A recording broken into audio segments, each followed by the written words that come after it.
News we're covering tonight, two volatile leaders, one handshake that has changed the course of history, the unprecedented summit between the American President Donald Trump and North Korean dictator Kim Jong-un. A special edition of the 11th hour as our live coverage continues on a Monday night. And good evening once again from our NBC News headquarters here in New York. We've been at it all evening. This was day 508 of the Trump administration. And these are the images, the historic photo op being broadcast around the world tonight. We just don't know yet what this all means. It's currently just after 11 a.m. in Singapore, where Donald Trump and Kim Jong-un are still meeting. This marks the first ever meeting between a sitting president of the U.S. and a North Korean leader. Immediately after their initial handshake, President Trump, Kim Jong-un, spoke with reporters. I feel really great. We're going to have a great discussion, and I think tremendous success. We'll be tremendously successful. And it's my honor, and we will have a terrific relationship, I have no doubt. Well, it was not easy to get here.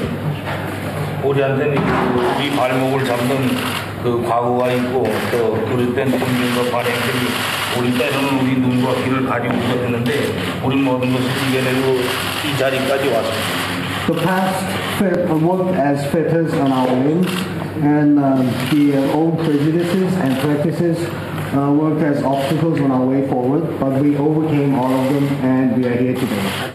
It's a remarkable event in many ways. Take two from that photo op right there, how remarkable it is for him to leave his country and how remarkable it is for us to hear his voice.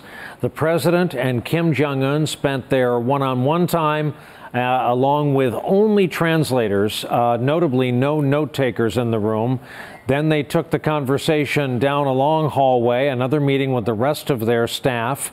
That's still going on. In about a half hour, we are expecting the president, Kim Jong-un, to take part in a working lunch. We want to bring in our leadoff panel on a Monday night. Nicole Wallace, veteran of the Bush White House, host of Deadline White House, 4 p.m. Eastern Time right here on this network. Jeremy Bash, former chief of staff at CIA and the Pentagon. Gordon Chang, columnist for the Daily Beast, author of Nuclear Showdown, North Korea Takes on the World, if we think that's germane. Just kidding. And we begin with NBC News correspondent Kelly O'Donnell. Joke. Yeah, exactly.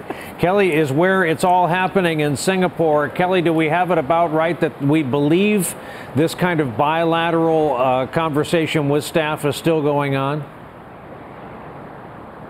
That's our understanding now, and this is a multi-event day, in part, Brian, because both of these leaders are very aware of branding, of spectacle.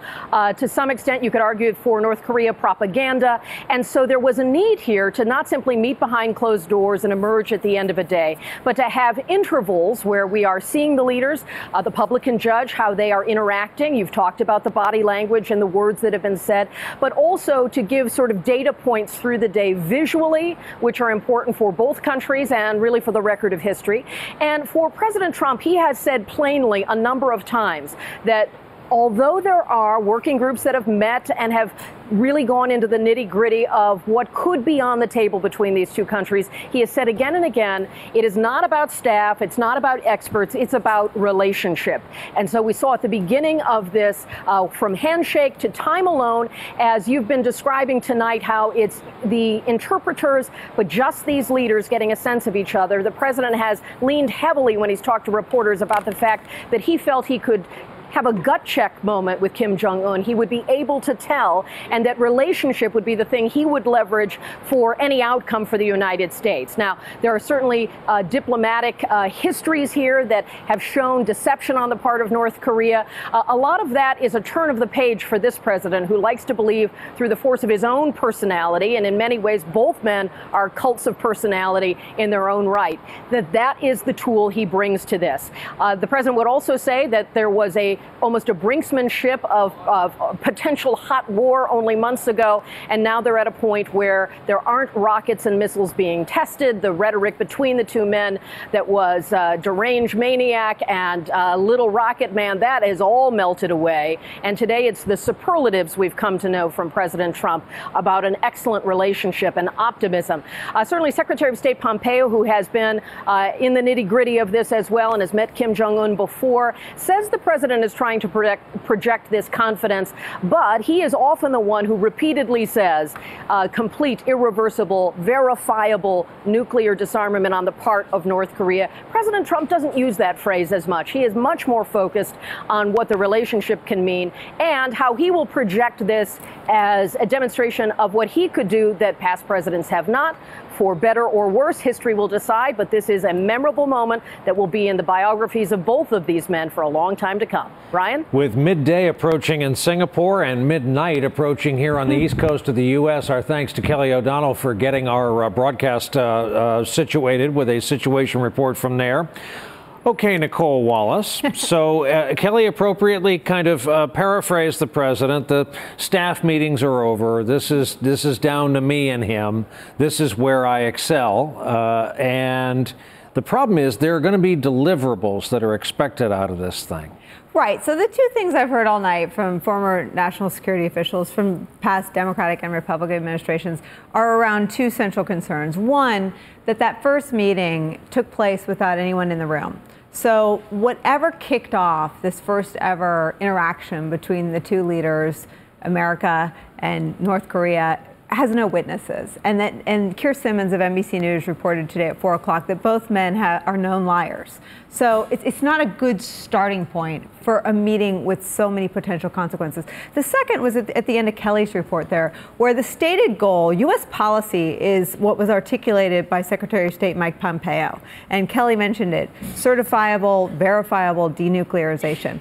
Donald Trump didn't match that goal. His goal was, I'm going to decide in the first minute if I like him or not. So we now have U.S. policy set at something highly unlikely to be achieved today, if ever, and a president who made this all about himself. Go figure.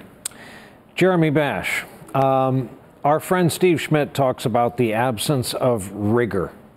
It's a word he loves, and so do I. Was it an absence of rigor that led our president, our side, to say, sure, just you and me and the translators in the room, nobody needs to know for posterity's sake? Well, it was certainly a mistake to wing it. It was a mistake not to prepare. I think there could be room for two leaders to get together to have some private conversations. But I think that conversation was really kind of basically bromides and sort of niceties. You know, you and I are going to work together. I think we're now down to brass tacks with, on the U.S. side, the Secretary of State, the Chief of Staff, and the National Security Advisor. But let's not forget, Brian, the big picture here, which is the United States is the most important bastion of freedom in the world. North Korea is the most important bastion of repression. It is a prison state. It is a police state. And we have elevated that police state. We have elevated that dictator by putting him on the same stage as the American president. Now, it may be worth it if we can help guarantee the security of our allies and our own country. But I think that's not clear. I think tonight was a lot about symbolism. Whether it's actually significant remains to be seen. Gordon, what makes you think that Kim Jong-un is going to say, okay, we'll denuclearize? We can get to that point, Brian, if the United States is willing to apply real maximum pressure. It's a long ball game. It's a long ball game. The administration believes that U.S. and UN sanctions have reduced the flow of international payments to North Korea by about 50%. Wall Street Journal reported that. But we have a long way to go. We need to get that down to about 10%. And we can do that by a number of stricter sanctions on North Korea, but more important, going after North Korea's major power backers, Russia and China. Chinese banks have been laundering money for North Korea, and it's not just the small ones. All four of the so-called Big Four banks have been handling North Korea's cash. That's a violation of U.S. federal law. That gives us enormous leverage. Because this has been most of your adult life's work, did I get it about right? The two shocking things about seeing this scene of the two guys is Kim Jong-un is out of his country, and listen to his voice. Yes. Well, Kim Jong-un is much more outgoing than his father. His father spoke only once in public, and then he said about 13, 14 words, something like, "Long live the Korean People's Army." Now, Kim Jong-un has actually spoken to the North Korean people, but we generally don't hear that. The more important thing that you point out, and I think it's absolutely critical, is that Kim Jong-un felt secure enough to leave North Korea for 3 or 4 days. Now, he wants to get back quickly, which is an indication. There are problems in the military. We know that because of that recent reshuffle of the top 3 posts at the Korean People's Army. That is an indication that Kim is a little bit nervous. And there's all sorts of other indications that all is not well in North Korea at this particular moment. I also felt the need tonight to point out that they don't make a car that he can use as a limousine overseas. They don't make a jet airliner that they can fly to Singapore. He's driving a German armored limousine and in a Air China commercial jetliner. Both of those are significant. With regard to the Air China, that is China's flag carrier. Basically, Xi Jinping, the Chinese ruler, is saying to President Trump, look, Kim Jong-un is my vassal. You better not hurt him. With regard to that Mercedes, Kim Jong-un engages in gift politics like his father and grandfather. That's the giving of luxury items to senior regime elements to buy their loyalty. 2 things are given, really important. Rolex watches and Mercedes. North Korea buys Mercedes in if we hundreds. leave now. So that is significant that he actually arrived in that particular brand of German car. And Courvoisier, apparently. Oh, really? Yes, he has a particular penchant for a certain kind of alcohol. But what else have they built in North Korea, or what have they built? 60 nuclear weapons, Brian. Yeah. Intercontinental ballistic missiles, medium and short-range missiles, 100,000 rockets aimed at Seoul, a chemical weapons program that was used literally for fratricide to kill his own brother, a biological weapons program. So I think the real important yardstick of tonight and the diplomacy that will unfold, and the press conference will probably hear at about 4 a.m. Eastern, is will the North Koreans give up these weapons that will threaten the United States and our allies? If not, then this was a nice photo op, but it really doesn't mean anything for our own security. Back up one thing to the 100,000 artillery tubes pointing at Seoul. This is where I always go back to. Take nukes off the table. Let's just say it's fantasy land and they're going to go home and destroy them all by the weekend. You have 100,000 artillery tubes aimed at a city of 25 million people. If you include its environs, that's a first strike capability right there. And Seoul is an amazing city. If you've ever been there, you take off from a helicopter at Yangsang Military Garrison in downtown Seoul, where the American military is there with the Republic of Korea, the South Korean military. And if you fly north to the DMZ, you see the entire city. And it is amazing what the South Korean people have achieved over the last generation and a half, really at war, basically on the border with a hostile regime. There's never been peace there, as we've been discussing all night. And they've created an amazing, immaculate city. And that city lives under daily threat from these artillery tubes from the north. Nicole, let's talk about politics. How does this, what happens now in the next 12 to 24 hours? Well, 2 things. It's important to note that Donald Trump has been talking about this summit with his friends and his outside advisors as a big moment for him in the sun. It was never going to be canceled. I went back and looked at communications from senior national security officials in this White House around the 25th or 26th when there were news reports that it was on ice, and there were meetings during that time when they were putting out this sort of their own fake news that the summit was off. It was never off. Advanced planning was never canceled because he needs it. This is what he plans to run on in the midterms. The second point I make about what happened today, and I know we live in a 24-hour news cycle. We're fixated on the moment. We've been covering this minute by minute. This didn't happen in a vacuum. He left Canada, where he literally seemed to thrill in sticking his finger in the eyes of our oldest, closest, most reliable allies, to legitimize, and you can never put that toothpaste back in the tube. He has now elevated the leader of North Korea to a stature that he can never undo. So literally on the plane ride from Canada, where he seemed to delight in ridiculing and harsh personal attacks against some of our closest allies. He then landed and called it a tremendous honor to be there with this murderous dictator who Republicans used to describe as a thug before they all got brainwashed by Trumpism. Gordon, he does get points for the spectacle of it all. This is a history-making event, and if it's going to make the world safer for our children and grandchildren. Yes, I mean, we've eventually got to talk about human rights for a number of reasons. First of all, Otto Warmbier, this is the 1-year anniversary that he came back and then he died shortly after that.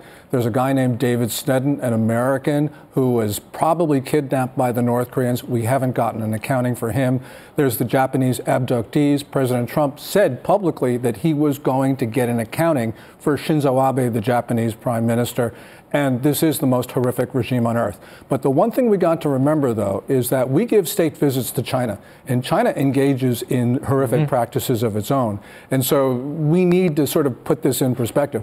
I am sort of viscerally, I agree with you. I don't really like the idea of U.S. and Korean flags next to each other. But if that's a small price to pay, then I'm willing to do it, because one thing President Trump can do here, and this is important when you look at the scheme of things, if he can win over North Korea to be a friend, that is one more friend that we have in a struggle with a China that is attacking us across the board. Yeah. That is China's only military ally. That would be undercutting North Korea, China's narrative that they're going to take over the world. That's important for us.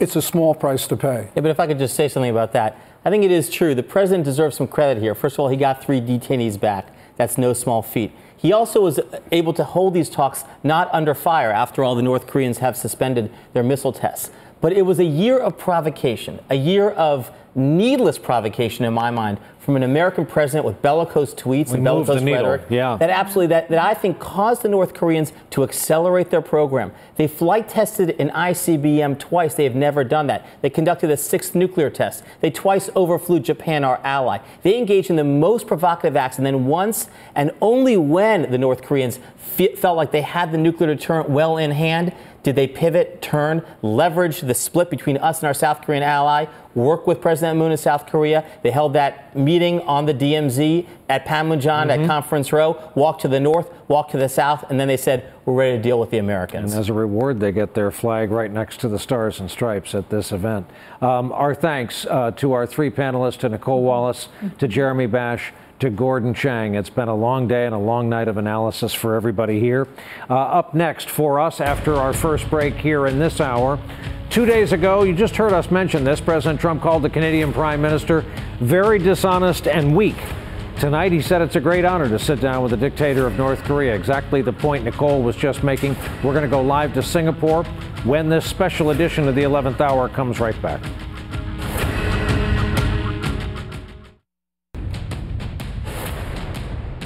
Mr. President, how's it going so far, sir? Very good. What do you think? Very, very good. Excellent relationship. Thank you. Thank you very much. As we await this working lunch between these 2 leaders, allow us to put this night into context.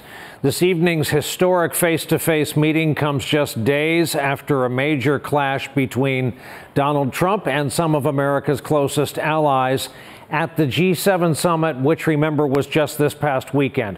Relations were already strained when the president went to the G7 on Friday, but then disagreements over trade and Trump's own pressing the case for tariffs made things more contentious. Canadian Prime Minister Justin Trudeau struck back nicely but firmly with these comments hinting at further retaliation.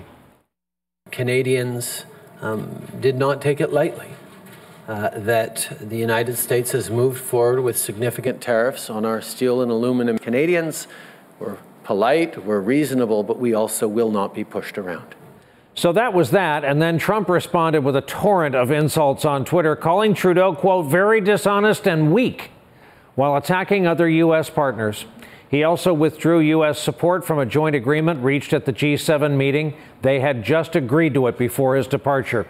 This now iconic photo got a lot of circulation this weekend. It was released by the office of the German Chancellor Angela Merkel, and it really does capture the seriousness of what was going on there.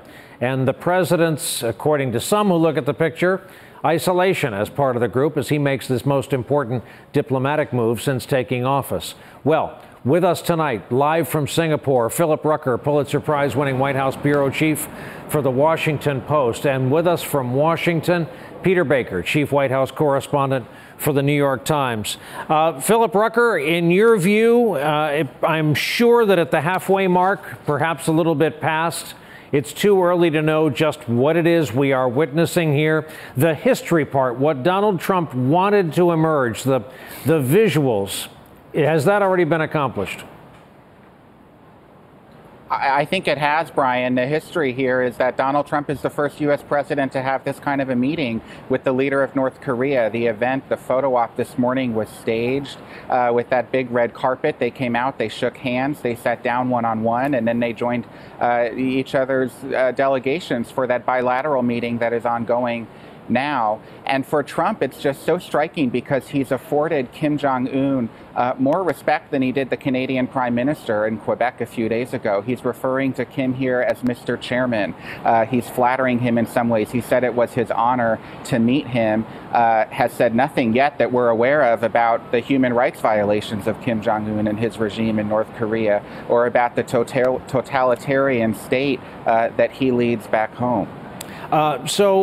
Peter, this just could be one of those things Donald Trump is more interested in. It is the big chess move on the big stage. The G7 may bore him. By comparison, a two-day kind of low-energy summit up in Canada.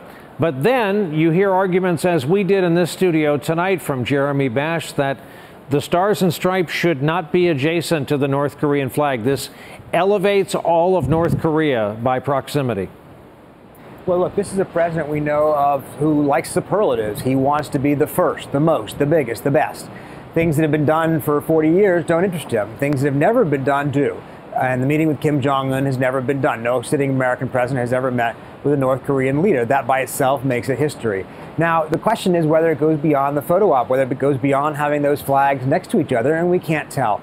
President Trump did tell us over the weekend he would know within the first minute of meeting Kim Jong-un whether it was going to be a successful summit. It's now gone on for more than a minute, so we have to assume that he's feeling pretty good about it. But the truth is, he hasn't set a definable standard for what success would be out of this meeting.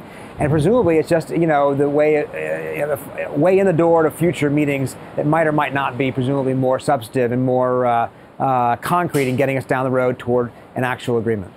So, Phil Rucker, we've agreed that President Trump made history tonight. I'm the last person who should be judging right and wrongs in the business of diplomacy, but have you talked to anyone who has passed judgment on the decision to go into the first bilateral meeting, the first one-on-one, with merely translators and no one recording for the record, no note takers, which is customary?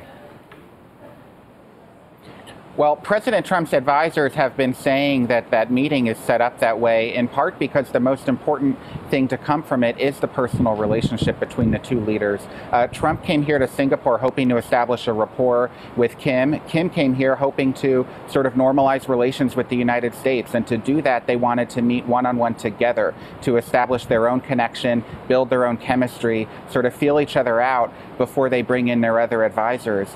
There's risk, of course, which I'm sure others on the broadcast have been talking about all night, which is that there are no note takers. There's no sort of official version of events for either government to hold on to about what is said back and forth. But for Trump, this is totally not surprising, I think. Trump likes to have these kind of personal engagements. He sees this as almost like negotiating one of these real estate deals he did in Manhattan, where he sits across from someone, sizes up his competitor, and tries to figure out a way to manipulate him and outsmart him. Peter, you've watched this guy for a long time. I am anticipating a joint statement, perhaps a press availability, that will be rife with superlatives, but then even as he's gets outside of Chinese airspace, the pressure for deliverables begins. And people in our business will keep writing the articles about the deal with North Korea, what happened with denuclearization. And that's the tough part of this job. Oh, it so much is. I mean, look, President Clinton struck a deal with North Korea, and obviously it fell apart. President Bush got close to a couple of deals that also fell apart. And in the flush of the moment, you feel good about a deal. You feel like you brought the world closer to peace. Of course, anyone would want that. But the details are so important, and it's so much more difficult. One thing President Trump has said, and he's right about, is that it's more difficult today than it was a decade ago when President Bush was doing it, and certainly more difficult than it was 25 years ago when President Clinton was doing it, because North Korea has a nuclear arsenal right now. It's not the Libya model. Libya didn't actually have nuclear weapons. They only had a program intended to try to develop nuclear weapons. Iran, for all the Sturm und Drang over the agreement that was made with President Obama, didn't have nuclear weapons. They had a program that might get them to getting a nuclear weapon. This is more complicated. It will take a long time under the best of circumstances. So, yes, on the first, you don't normally do it this way. You normally have the experts go in first. You work your way up to a leader meeting. But as we saw in the G7 and we've seen in other instances, the only person who really matters in this administration is the president. The only one who can actually cut a deal is the president. Everybody below him doesn't have the authority to make deals. So I guess in that sense, there's a certain logic to having the president in on the first meeting. Well, when we say Singapore is the other side of the world, we mean it. It's a half hour before noon there and a half hour before midnight here, and that tells us we owe Phil Rucker a lot of thanks for being jet lagged and doing television on top of deadline journalism covering this summit today. Really appreciate it, as we do Peter Baker in a more manageable location of Washington, D.C. Gentlemen, thank you both so much. And coming up for us, two of the preeminent names in foreign policy and military policy are coming here. The 11th hour is back with them after this.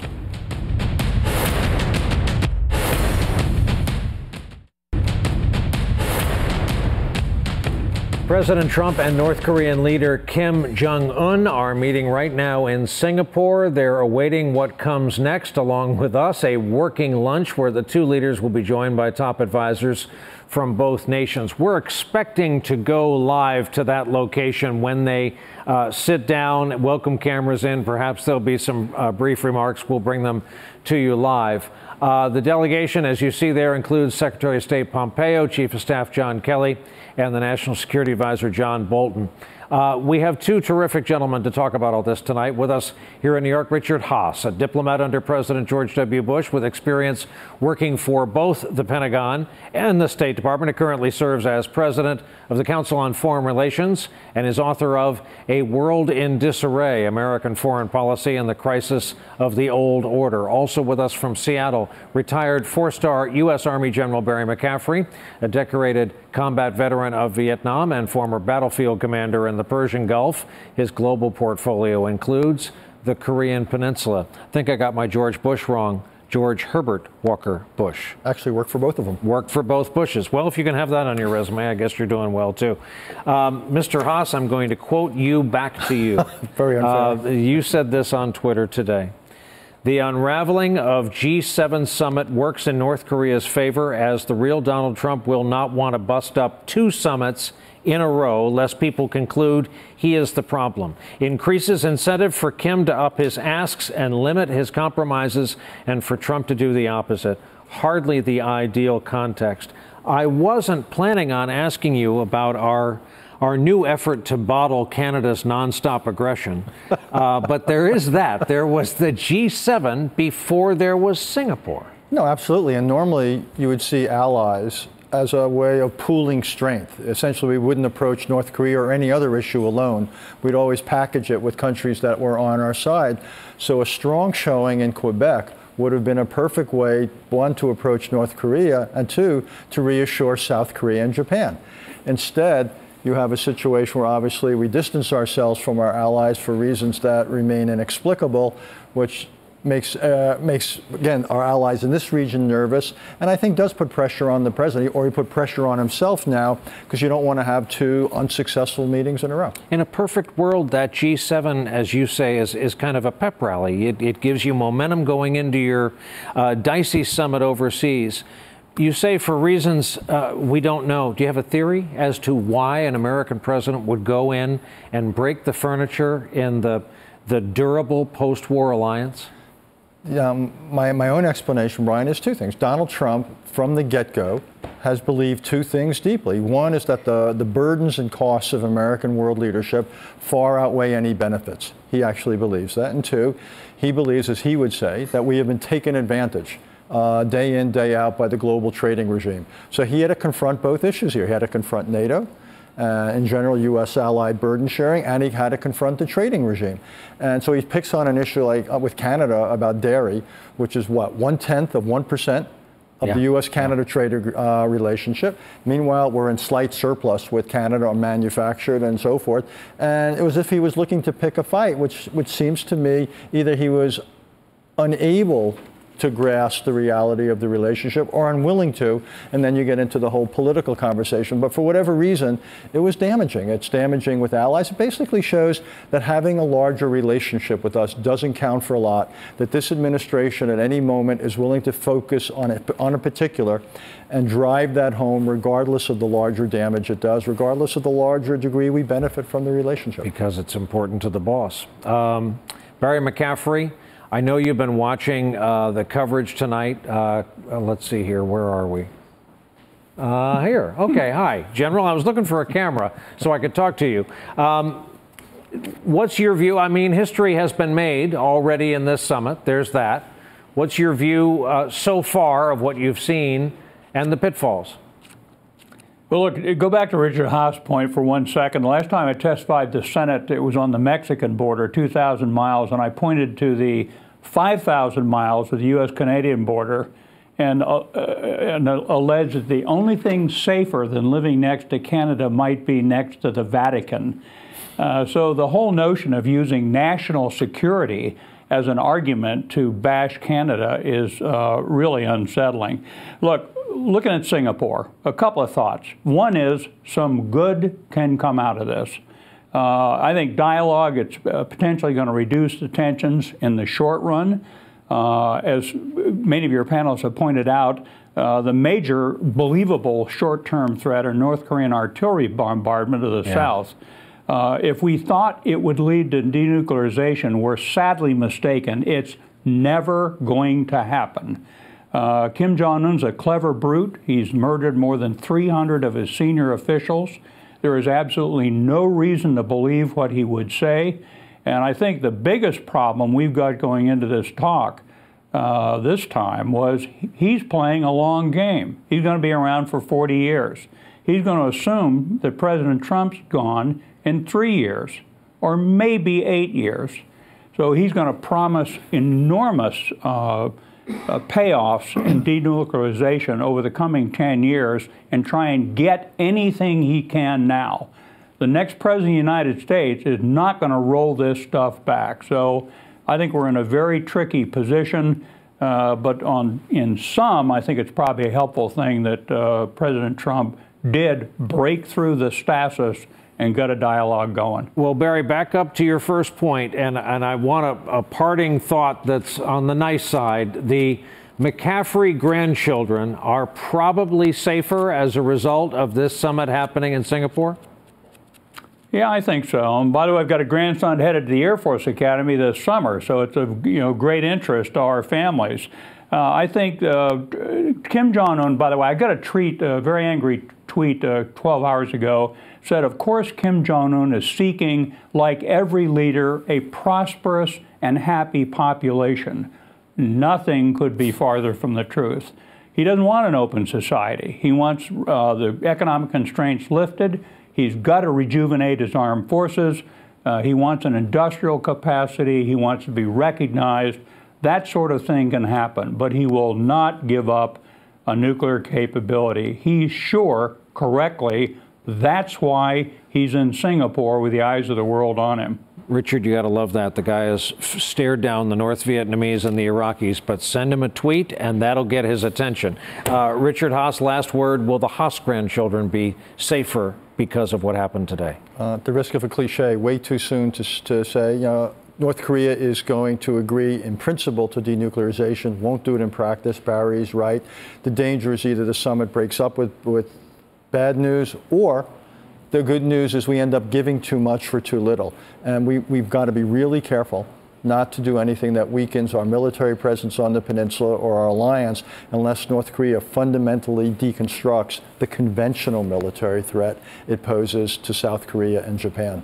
Thank you. A treat to have you here in New York at this late hour, as it is both gentlemen. Richard Haass, General Barry McCaffrey, thank you both. Coming up for us, is President Trump any closer to that goal we keep mentioning, denuclearization? Live coverage continues after this.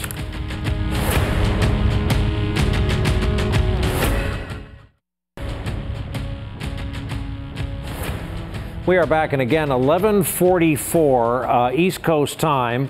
That means it's 11:44 the other way, about 15 minutes before noon in Singapore. We're waiting to get live pictures of the start of this working lunch. We are back, importantly, joined by three important voices right now. If you've been watching our coverage, you've seen Sumi Terry with us tonight, a senior fellow for the Korea Chair at the Center for Strategic and International Studies. Importantly, also a former senior analyst at the CIA, was in charge of the region while at the White House in the NSC.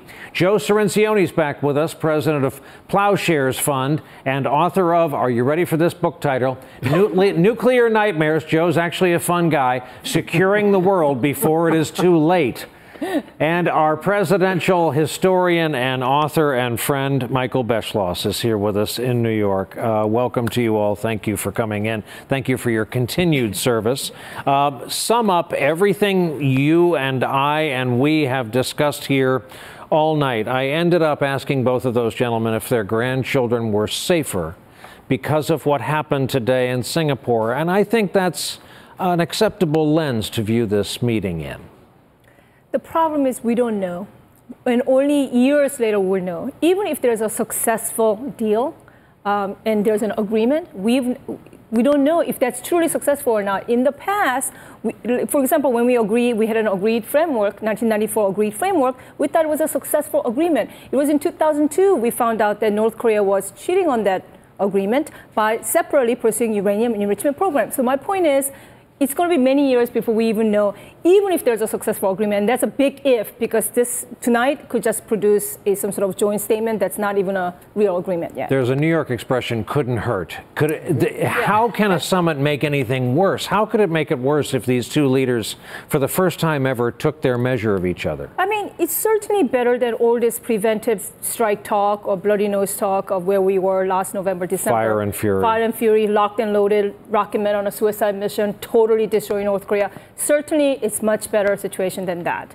But if you're really looking at complete, verifiable, irreversible dismantlement of North Korea's nuclear program, are we there? Just based on today's meeting, I would say if I had to make a bet, no.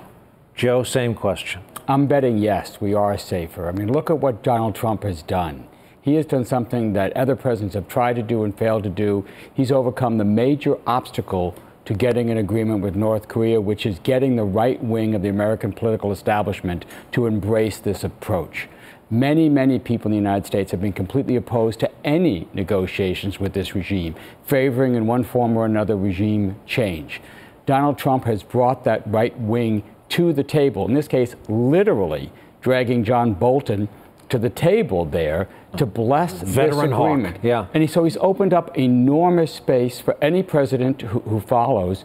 Even if this deal runs into trouble, he's established the precedent that, yes, you can. The right wing of the party is cheering him on in negotiations with the last totalitarian state on the planet, a repressive communist regime, and he's establishing the principle, as Eugene Robinson said, yes, we talk to our enemies. This is how we solve our problems. Great answer. Michael Beschloss, the only summit I think I've been thrilled by in my adult life was Reagan and Gorbachev. Iceland, yeah, Reykjavik. Yeah. When they emerged, and it was sad because we learned how close they'd almost come. But that's the element of surprise that people have been saying all night, let this thing percolate. That's it, and that's why these things are so unpredictable. You know, Reagan, in that case, that was '86. Reagan went to Iceland. It was a summit with about a week's preparation. And Reagan went in, had no idea that Gorbachev was going to make him this big offer. I'll talk about abolishing all of our ballistic missiles and maybe a lot of our nuclear arsenals if you will give up your strategic defense initiative. And Reagan, in retrospect, to his great credit, said no. And one thing that also shows negotiators is sometimes you can't be so desperate for a deal that you're not going to walk out. Reagan did. This is what I worry about with Trump. We disagree on that. Okay. They should have made the deal. Gorbachev wanted to keep the missile defense in the research stage for 10 years. Reagan, because of Richard Pearl, who played the John Bolton role at this point, said no. Either one could have compromised. It turned out it didn't make any difference. This missile defense stuff still doesn't work. And we could have made that deal. This is what's so significant about having Donald Trump make this deal, open up this discussion. I agree with Sue Mi Terry. There's a long way to go here, but we have just taken a major step, a step we cannot take back in just having the meeting, having that photo op. Sue, what if I told you they're 19 minutes late for lunch? Is that a good sign? Yeah, I think it's a good sign. Because they're still talking. Yeah, they're still. It's better than just walking out right away. That is a good sign. And they got things to talk about. Yeah, exactly. Maybe they're trying to hammer out the deal. We will fit in a break, and oh, here we are. We'll be right back with more after this. We interrupt this commercial we were in and to show you what is just happening now in Singapore. This is tape. There's a young man who is giving a newscast locally. The shot went down. The camera crews were allowed in to take video of the scene as the working lunch was getting started. All of the signals going to a central location have gone down. So we'll keep looking at it, and when we can shoot, you got enough of an idea there. You saw President Trump at what appeared to be kind of a U-shaped table. Here's another attempt at the video we have so far. There is Kim Jong-un, and it's clear the American side is over there. Okay, this is tape. Let's listen to the audio.